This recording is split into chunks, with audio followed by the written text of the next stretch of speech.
ఇక 20 సంవత్సరాల కాలంలో ఏ రోజైనా కూడా 52, 53 రోజుల కంటే కూడా ఈవెంట్ కాంగ్రెస్ ప్రభుత్వంలో కూడా 55 రోజుల కంటే కూడా ఎక్కువ పని కల్పన జరగలేదు.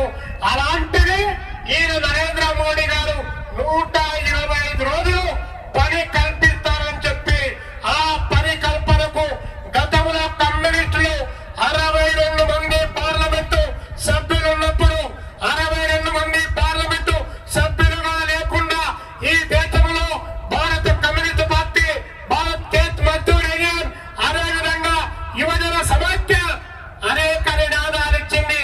పదైనా చూపండి, తిండైనా పెట్టని చెప్పి కాశ్మీర్ టు కన్యాకుమారి వరకు అలాంటి పోరాట కార్యక్రమాన్ని రూపొందించింది.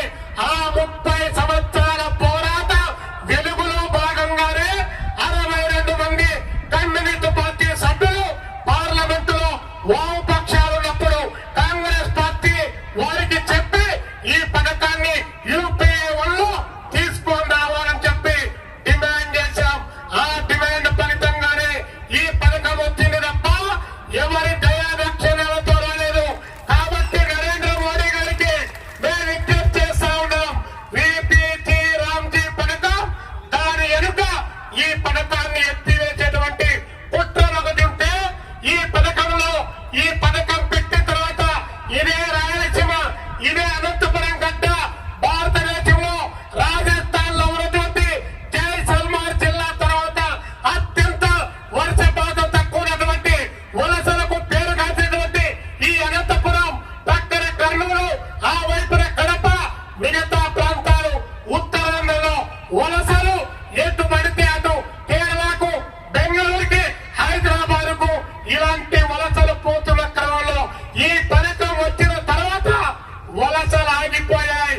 వలసలు ఆగిపోవడం అంటే కార్పొరేట్ కంపెనీలకు తక్కువ రేటుకు వచ్చే కూలీలు ఆగిపోతా ఉన్నారు. కాబట్టి దీని పీకలు నవ్వాలని చెప్పి కార్పొరేట్ పార్లమెంటులో ఉన్నటువంటి పార్లమెంటు సభ్యులు మేనేజ్ చేస్తే ఈ పథకానికి నరేంద్ర మోడీ, అదానీ, బజారీ లాంటి యొక్క కార్పొరేట్ కంపెనీల యొక్క ప్రయోజనాలను కాపాడడానికి కావలసినటువంటి ప్రయత్నం ఈ దేశంలో కొనసాగుతా ఉంది. మరి రాష్ట్ర